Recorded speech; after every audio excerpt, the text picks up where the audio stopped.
my aspiration is that when people think of Miami somewhere, that they go, damn, Inter Miami, football, right? Soccer. Right. So I want them to think of football in the United States, and they immediately think of Miami, right? So, we want to have a, and listen, it's not about only wins and losses. We're going to win. We're going to be super successful. But it's about people falling in love with the team. Mm-hmm. I recall when I was 12 years old, and my first soccer experience was in Madrid. I had a very dear family friend. My family, we went to visit in Madrid, and he took me to Santiago Bernabeu to see a Real Madrid game. And I just recall saying, man, this is a blast. Like, this is a lot more fun than a Dolphin game, right? Right. And they were drinking the wine out of the water, the food and sandwiches. And it was, and it was outside. It was an all-day experience. It was like, that's what I did. So, Inter Miami now, I'm seeing the passion, right, of the fan and the following and the players and what they do. And I think it's very cool, right? And I think our cultures go so much with food and beverage and wine, and listen, kudos to you, and I'm a huge fan of yours, and I think a very good customer here because I love coming here. I consider this hopefully like my second kitchen. The best. I wanted people to, at the first event that we had at the training center, taste your fritas, right? To taste, this is our thing, right? This is our culture, our cuisine. And I think that's important because I think this allows us to showcase to the world what Miami's about. Yeah. And, any opportunity that we have that, I think we got to take advantage of it. And I'm just really proud, to be a Cuban kid who was born here in Miami. That's the to best. Be able to bring a professional sport here. I'm very blessed.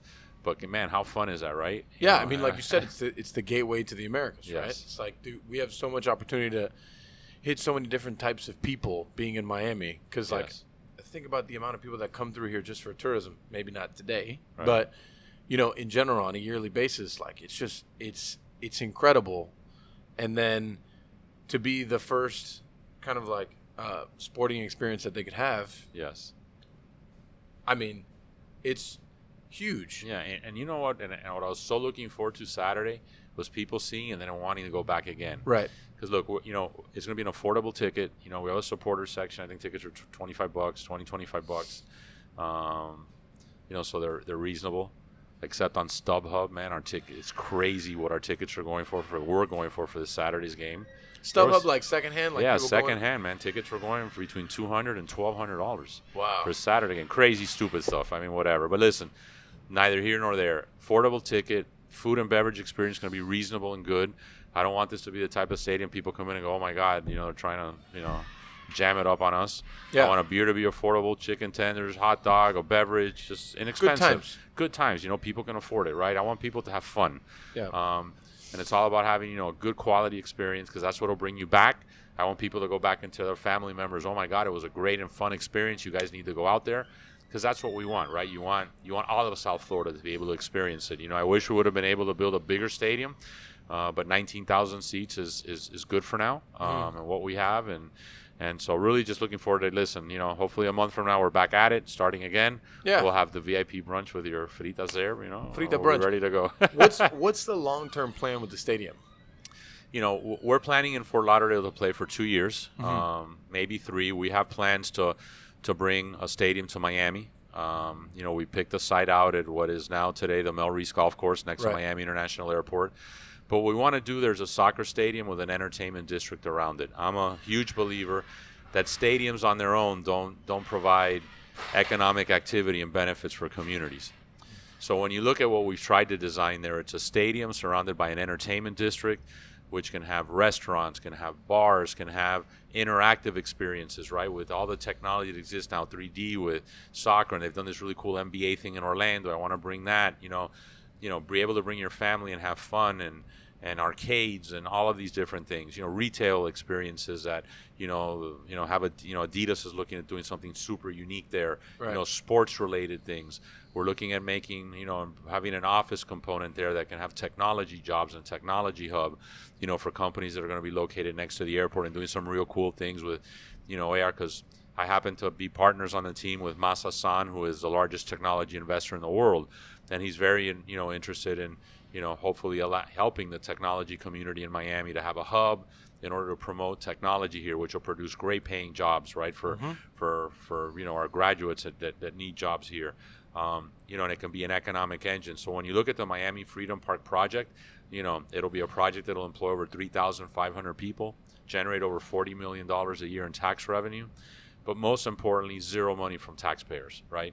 We as owners of the team are going to 100% privately pay for the stadium. And look at the development of, spur economic activity. We're going to pay fair market rent to the city for the land. We're going to clean a contaminated site because that's what it is now. So I think there's so many pluses and benefits to that project. We took it out to the voters a year and a half ago in a referendum, and over 60% of the voters, voted for this project, which I think was a super big plus. But most importantly, the stadium is going to be beautiful. It's a 27,000 seat, stadium, state of the art with all the new technology that's available for a stadium to make it, soccer central here. I think it'll be a magnet again for the Americas to bring more fans to Miami and more big events to Miami. So, I'm looking forward to hopefully the city of Miami giving us a go-ahead on that in the next couple of months. But, that project will take a couple of years to build. So once we get a green light, we're probably looking at 2 years to get the stadium going. So, some point in 2023, we can have the stadium open here in Miami. But that's a plan with the stadiums. And then some people have asked me, well, what do you do at Fort Lauderdale? Because the stadium's beautiful. Listen, it'll be there. It'll be active.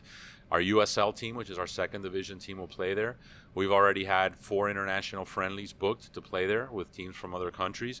We're going to have, international tournaments. We'll have concerts. There'll be other activities in the stadium. So I think it'll be a very active asset for, the people in North Fort Lauderdale and Palm Beach County to be able to enjoy. So, and if there's ever a women's team, which some people have asked me, and I do anticipate probably in 2 or 3 years there'll be talk of a professional women's team here under the Inter Miami, name. Right. That'll be a great place to house, I think, a women's team with a 19,000 seat capacity stadium. Well, I mean, it's a beautiful facility. It is. When I don't think I've ever in my adult life gone to a place and seen so many people building one thing in my life. And then I was there. I don't remember who it was I was talking to because obviously we had to have like hard hats to go look at the space. Right. And they were like, yeah, there's 422 workers today. I'm like, what? That's